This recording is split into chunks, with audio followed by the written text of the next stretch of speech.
Jared Whateley, Luke Hodge is with me. Hello, Hodgie. Morning, Jared. It was I think everyone knew the result of last night, what was going to happen when you saw the ins and outs from an Essendon team that lost by 120-odd points the week before. And then they probably had 8 or 9 of their best 22 out. So there was no surprise at the score. But I guess if you're a Collingwood supporter, a Collingwood player or coach, you're sitting here going, we've done what we needed to. We've finished on top of the ladder. We ticked the box.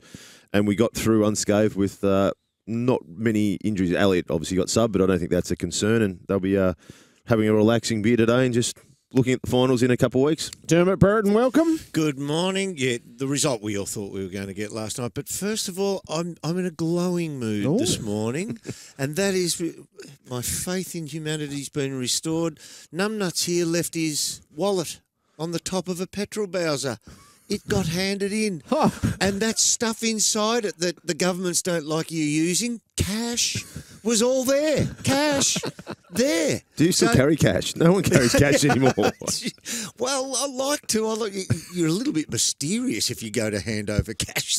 Where are you from? So, no, it was all there. Not that there was that much of it, but how good is it? How good a public to actually be so honest? I mean, people doing it tough out there. I mean, admittedly, it was at Costco. If I leave that on the floor at Frankston, I'm probably thinking people will laugh at me and say, you deserve your right whack, numbnuts. But no, I'm in a glowing mood. How good is that? That's a win. I'm tipping it was a Hawthorn supporter. If it had been an Essendon supporter, that would have been thrown in the bin, cash and credit cards taken. I'm tipping it might have something to do with the cameras that are above the petrol barrels. If you're a Collingwood fan, are you glowing today, or are you just sitting the slight rider that they didn't face any competition last night? You are content that you're moving in the right direction. If they were the Collingwood of 6 weeks ago, we would have got 4 quarters of the first quarter.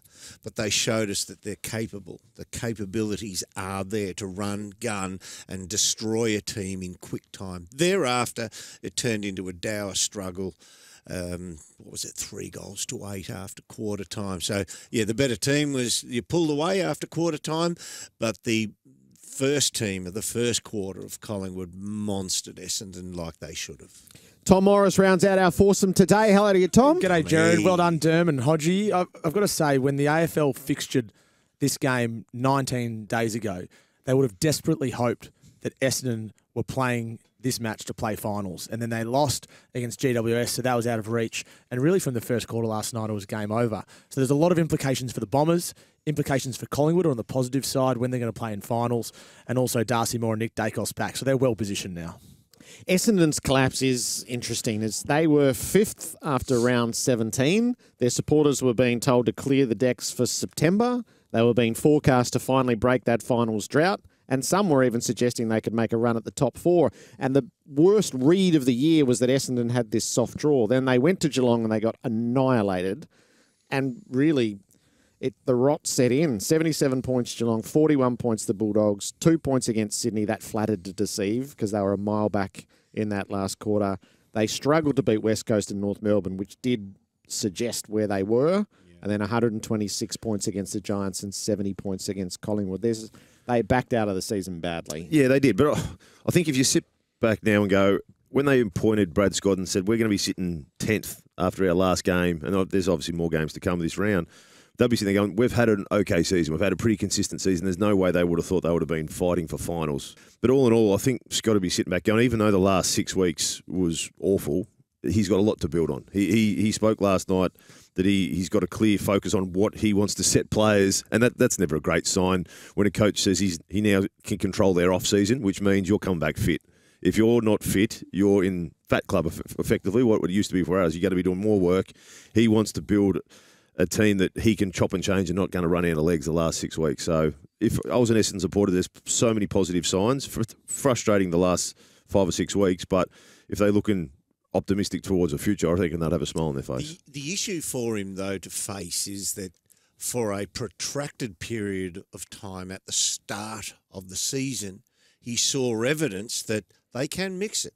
For over, what was it, did you say 15 weeks? 17. They were 5th after 17 rounds. 17 weeks is a pretty good snapshot. You've played all the league. You've played everybody at least once, bar one or or two. So it's a really good snapshot that you are capable. And yes, fatigue hit them. We saw that game on a Friday night. It was against the Dogs, I think.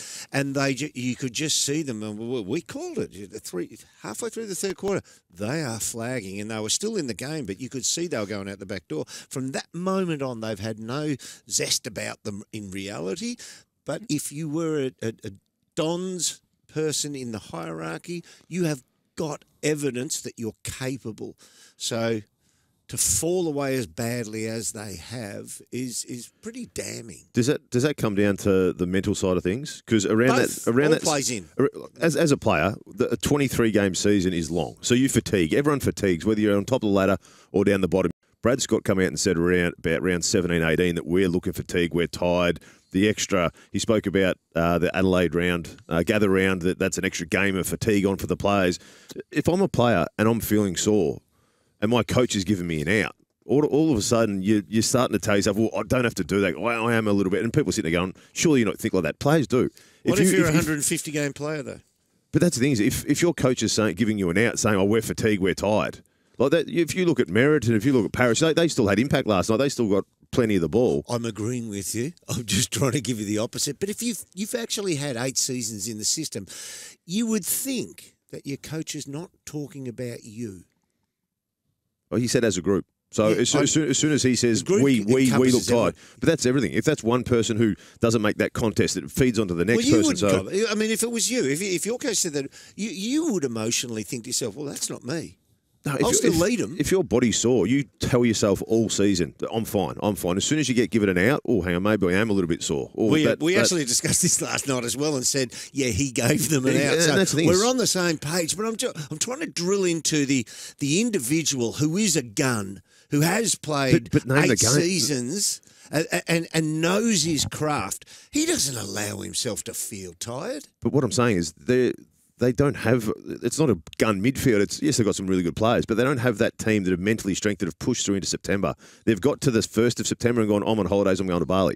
They started looking at that 5 weeks ago as soon as they were given an out about, oh, I'm fatigued, I'm tired, I don't have to do that. We've only got 5 games left. That's how they played. Do you reckon these blokes thought, I've got an out? That Tom Mitchell goal last night, when he outran, there was 5 Collingwood guys in the middle of the ground, in and around Essendon players. The 5 Collingwood players had an impact in touching that ball. They outworked the Essendon midfield down for Tommy Mitchell to kick that goal. I love Tommy Mitchell as a player, and I think we're chatting to him coming up.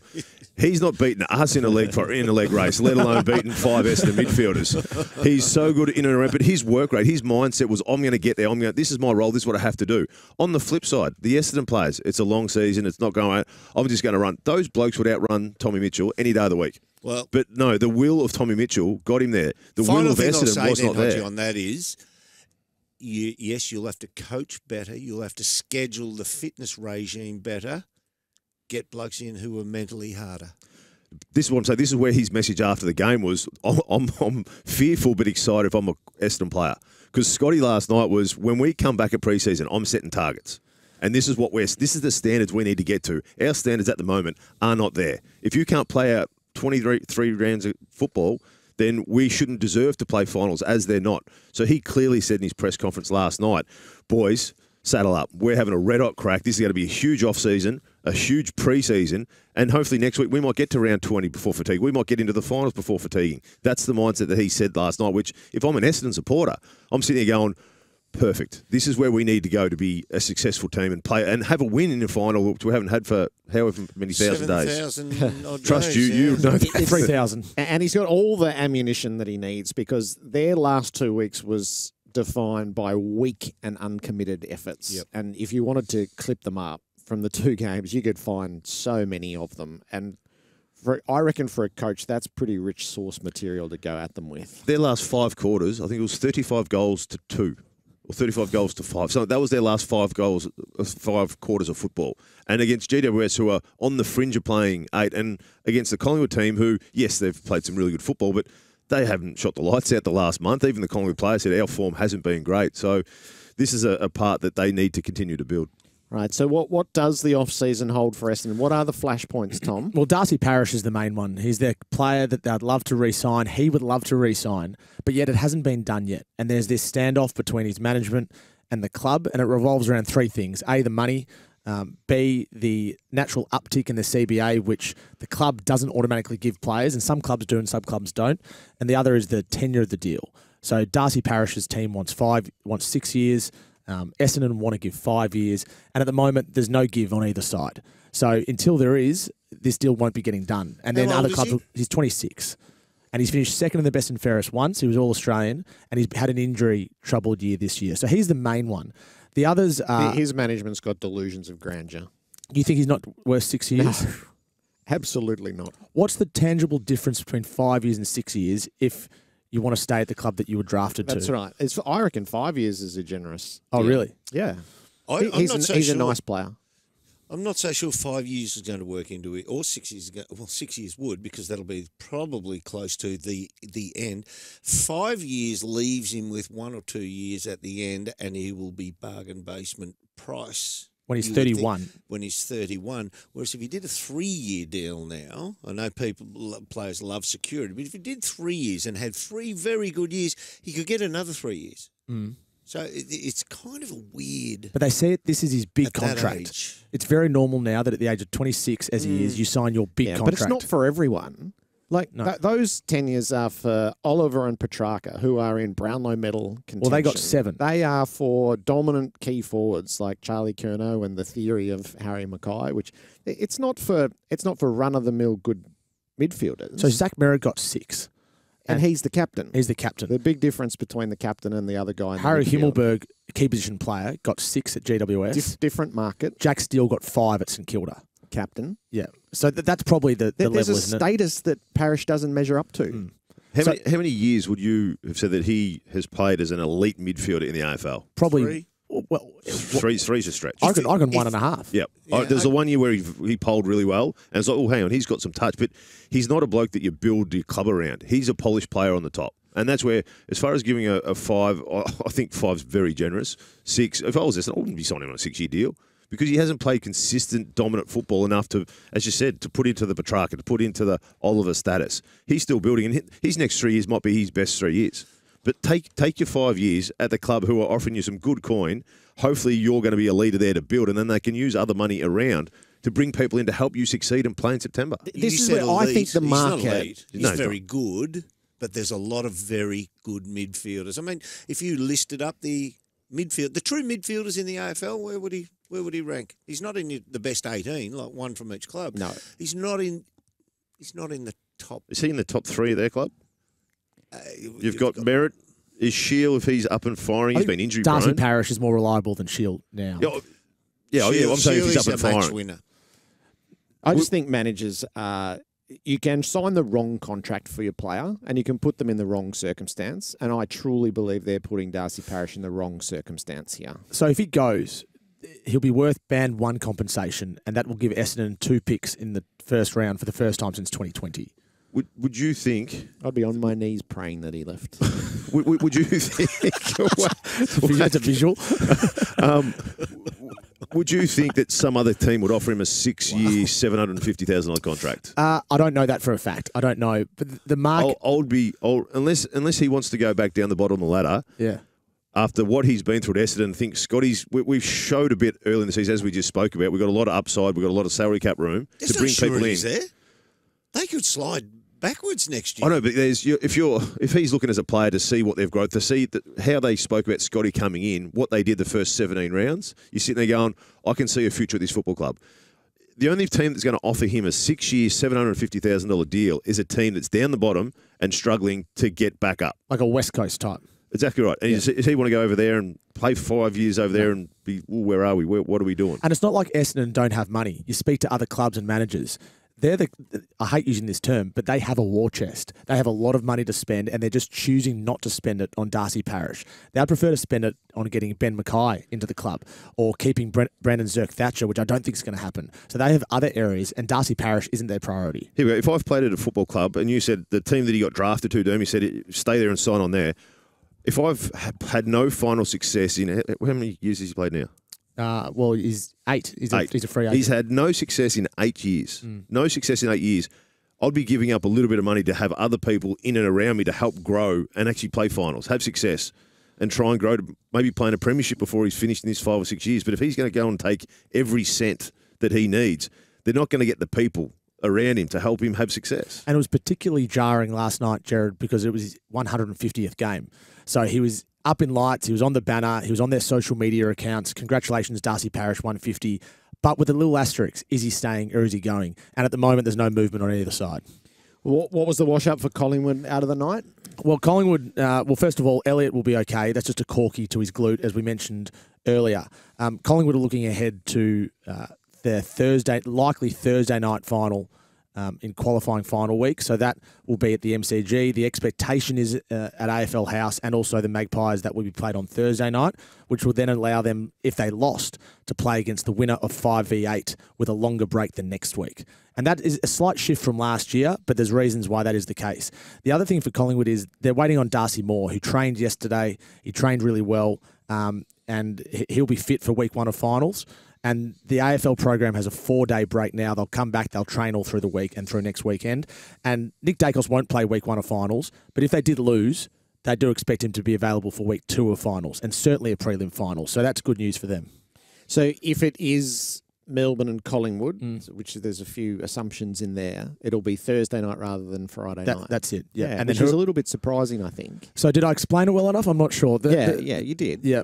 But I'm surprised that they're sort of wedded to that, given that everyone's having the week off on the way through, and it's the difference between 7 and 8 days. Rather than, so I suspect your Friday night crowd is a whisker bigger than your Thursday night crowd, and that if it were Melbourne and Collingwood, you're talking mid-90s. I think you're talking 95, 96,000 on a Friday night. And look, there's implications if any player gets concussed this Sunday. Well, that's if Petrarca and Oliver run into each other and they both get knocked out, it's under the 12 days to play that Thursday. So do they have the flexibility to move it to the Friday or not? I don't know the answer to that. Well, they could, but then they'd be sacrificing if Collingwood lost a 7-day break via an 8-day break against Carlton if they win that. I think that's not final. as big a deal, considering they've just come off a bye. A 7-day break compared to an 8-day break isn't a big issue, I don't think, especially after they've had a weekend off. Yeah. If it's at the end of the season or you didn't have that bye, yep, fair enough, that might be into consideration. But the big thing is, I think the AFL will be hoping that no one from Melbourne, no big name from Melbourne, gets concussed, because then that's going to be an uproar if they've locked in the Collingwood-Melbourne game on a Thursday night and an Oliver or a Petrarca or a Maxi Gawn can't play. Yeah, where it felt more naturally suited on a Friday night. So in the list of what you needed to see out of Collingwood last night, did you get it? Yes. The spark was back. And I know as a Collingwood player, you can only play against the people in front of you, and the people in front of you were witches' hats. But what I did see was De Goey bursting from the stoppage and think, oh, hang on, that's exciting. That's what we saw in the first 18 rounds of the season. Ginnivan came back in. He had a spark about him. He was good around goals. That's the best game I've seen him play. Yeah, he didn't worry about yes, he got in the face of a couple of players, but he didn't worry about, last week I thought he was 90% trying to aggravate, 10% to play football. This week he was about playing football, and if he got the chance, he would get in the face of his opponent. But as a small forward, you naturally think they just want to kick goals. He seems to be having that team-first mindset, and I think that's pushed in from how the rest of the players are. But when he comes in, his first game back 3 weeks ago, he gave 2 Joe Gooses where he could have kicked goals. I'm thinking that might be the Collingwood culture that's brought in, and he's bought into it. Bobby Hill back in this little bit of spark, which they haven't had for the last month. They've looked a bit leg dead, a bit fatigued.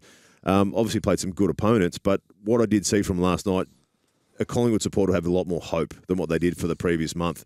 In saying that, Melbourne aren't going to let them, if they play Melbourne in 2 weeks' time, they're not going to let them play free-flowing football like that, but it'll give them a little bit of confidence that bit of arrogance or a bit of confidence that Collingwood did play with is back. One of the things that Collingwood will have in their armoury against Melbourne is they have forwards who are capable of matching and halving the contest, at least against the 2 intercept markers in the back line.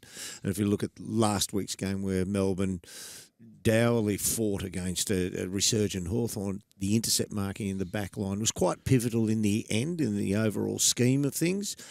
That won't be a luxury they have against Collingwood. If you're taking on Myercheck, if you're taking on Darcy Cameron, if you're taking on the rest in Ruckman, Mason Cox, it will be a different situation to pure intercept marking. And that's where the burst from the stoppage with the De Goey and Tommy Mitchell was really good last night as well. But Melbourne's set up to intercept the ball. They set up assertive. They want to intercept, mark the ball. If you've got blokes like DeGoey bursting from the front of the stoppage, all of a sudden, as a defender, you just want the play in front of you. You have to backtrack. You have to reposition yourself. That's the worst thing you can have as a defender, especially in an assertive defence like Melbourne. You don't want anyone coming straight out the front of the stoppage. And if Collingwood can do that, they'll really pressure Melbourne. But which makes Elliott so important because he breaks up that type of defence because he does get on the lead and he draws the footy. Do you think they're locked to Cameron and Cox as a combination? What I saw from Cox in the third quarter last week and some bits last night, that breaks open there. Like that tap that he did over top to Goey, who missed on his left. He's sitting there going, oh, that was a little bit exciting. I reckon the midfield coach there will be going, oh, hang on, if we need more of that. What Cox did last week, if Cox has got that, I spoke about arrogance, but it's confidence, it's ego, it's I'm better than you. And that's what you need. It's not a bad thing to a certain extent in football, but he had the arrogance or the competitive side against Oscar McInerney last week, and that third, I'm going to jump over the top of you, I'm going to tap it off on Pendlebury, made Pendlebury look really good in the middle because of his effective hits. If he can promise and commit and dedicate himself to being that kind of ruckman for the next 4 weeks, you have to go with Cox. And then the best sign of the night was DeGoey out the front of the stoppage, wasn't he was so powerful, wasn't he? But I mean, even Crisp, we laughed at one moment when Crispy put up the big don't argue, and he took on 3 Essendon players. But DeGoey's power coming out of the front of the stoppage, his temperance of his tempering the ball by foot wasn't great, but one game back and he'll feel that, so he's got to get better touch when he's exploding and then learn to, as I say, temper the kick. A couple of times he skied it over the leading forward's head, but it's exciting when he comes out the front of the stoppage. I don't think from a stoppage these days, it's not as important to pierce and set up with a nice lace-out kick as what it used to be. Helps. It does help. It does help if you're a taller forward. But their forward line, when they've got Myercheck, McStay, Bobby Hill, Elliott, Hoskin Elliott, if you go, they're a small, agile forward line. So sometimes if you're bursting from the stoppage and it is a bit of a mongrel punt and it just goes end over end, that can work to the favour of a forward because, as we said before, Melbourne is set up for that intercept mark.